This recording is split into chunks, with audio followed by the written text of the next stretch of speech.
বন্ধুরা, welcome back to my channel Shalis blog. তোমরা সবাই কেমন আছো? আশা করছি সবাই ভালো আছো আর আমি অনেক ভালো আছি। তো এইমাত্র জাস্ট অফিস থেকে এলাম। আজ হচ্ছে স্যাটারডে, উইকেন্ড একদম।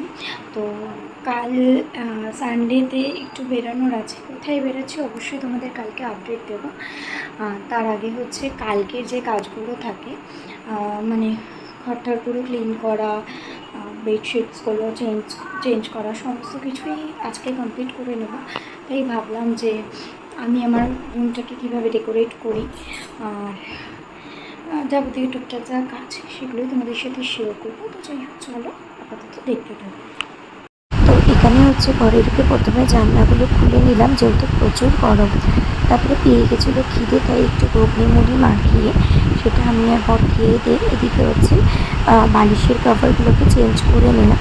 তারপরে একটু খাট, ড্রেসিং টেবিল এগুলোকে সমস্ত কিছু পরিষ্কার করে নিলাম, কলিং দিয়ে ভালো করে মুছে নিয়ে তারপরে ফার্নিচারগুলো একটু মুছে নিলাম। এটা আমি প্রত্যেকটা উইকেই মুছে থাকি আর কি।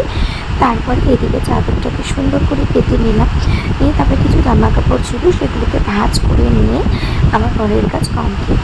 তো এদিকে দেখো, ফটো ফ্রেমগুলো এইগুলো নতুন লাগানো হয়েছে আর সব মুছে টুচে নিয়েছি আবারগুলো। আর এই যে মানি প্ল্যান্ট গাছটা, এটা আমি নতুন আবার এনেছি আর সমস্ত কিছু দিয়ে ঘরটাকে সুন্দর করে সাজিয়ে নিয়েছি। কেমন লাগছে জানি। তারপরে যেহেতু কালকে বেরাবো তাই একটু স্কিন কেয়ার করে নিলাম। অনেক দিন ধরে দেখছি ট্যান পড়েছে। তো যাই হোক, আজকে ভিডিওটা এখানেই এন্ড করছি। তোমাদের কেমন লাগলো জানি। আবার